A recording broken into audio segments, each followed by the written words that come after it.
Selamat pagi sahabat Alkitab. Marilah kita memulai hari ini dengan perenungan akan firman Tuhan. Bacaan Alkitab kita pada hari ini diambil dari Yehezkiel pasalnya yang ke-34 ayat 25 sampai dengan 31. Aku akan mengikat perjanjian damai sejahtera dengan mereka dan meniadakan binatang buas dari tanah itu, sehingga mereka dapat tinggal di padang gurun dengan aman tentram dan tidur di hutan-hutan. Aku akan membuat mereka dan semua yang di sekitar bukitku menjadi berkat. Aku akan menurunkan hujan pada waktunya. Itulah hujan berkat. Pohon-pohon di ladang akan memberi buahnya, dan tanah itu akan memberi hasilnya. Mereka akan hidup aman tentram di tanahnya. Mereka akan mengetahui bahwa Akulah Tuhan pada saat Aku mematahkan kayu kuk mereka dan melepaskan mereka dari tangan orang-orang yang memperbudak mereka. Mereka tidak lagi menjadi jarahan bangsa-bangsa, dan binatang liar tidak akan menerkam mereka. Mereka akan tinggal dengan aman tentram, tanpa ada yang menakutkan. Aku akan menyediakan bagi mereka kebun ternama, sehingga di tanah itu tidak seorang pun akan mati kelaparan. Dan mereka tidak lagi menanggung noda yang ditimbulkan bangsa-bangsa. Mereka akan mengetahui bahwa Aku, Tuhan Allah mereka, menyertai mereka, dan mereka, kaum Israel, adalah umat-Ku. Demikianlah firman Tuhan Allah. Kamu adalah domba-domba-Ku, domba gembalaanku, dan Aku adalah Allah-mu. Demikianlah firman Tuhan Allah. Sahabat Alkitab, beberapa tahun ke belakang, orang-orang Kristen mulai mengembangkan sapaan khasnya, yakni Shalom, yang secara sederhana dapat berarti damai sejahtera.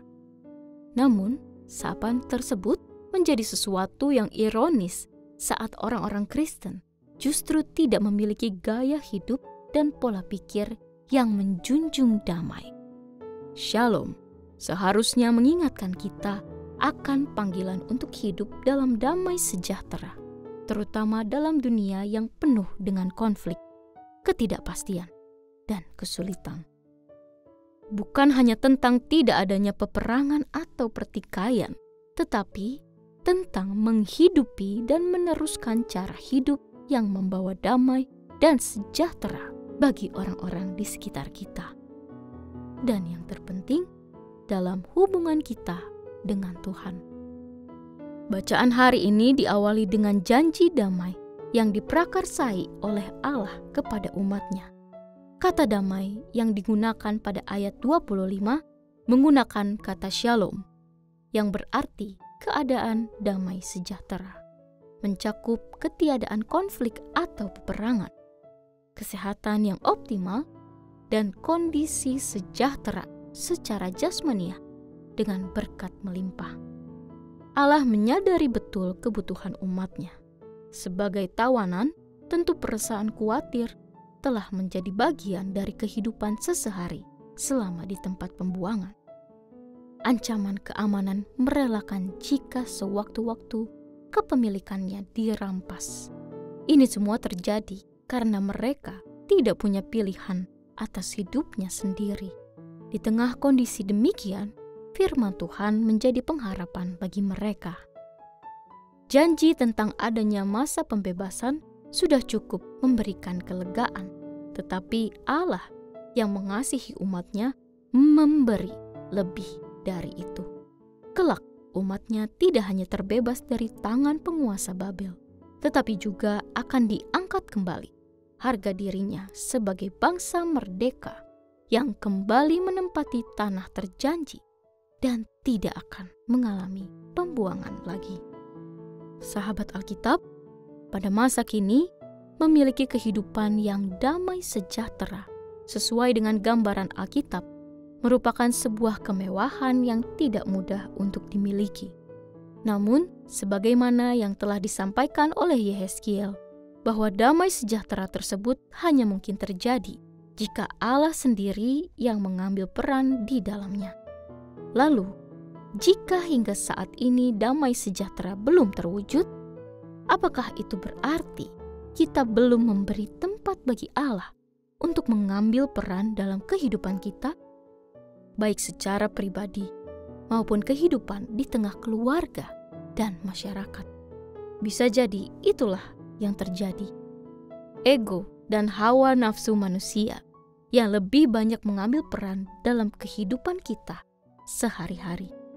Maka, marilah kita bersama-sama mengarahkan hati dan pikiran kita kepadanya saja, memohon agar damai sejahtera hadir dalam kehidupan kita pribadi, lingkungan masyarakat, dan dunia yang kita diami. Mari kita berdoa. Selamat pagi Tuhan Yesus. Terima kasih ya Tuhan atas perenungan yang Engkau sampaikan pada pagi hari ini. Ya Tuhan, ajarilah kami untuk hidup dalam damai sejahtera yang sejati. Singkirkanlah segala ego dan hawa nafsu yang menghalangi kami untuk merasakan Shalom-Mu. Kami memohon agar damai sejahtera-Mu hadir dalam kehidupan pribadi kami, keluarga kami, dan masyarakat. Kami menyerahkan seluruh pekerjaan kami, pelayanan kami, dan pergumulan kami sepanjang hari ini ke dalam tangan-Mu. Di dalam nama Tuhan Yesus, kami berdoa. Amin.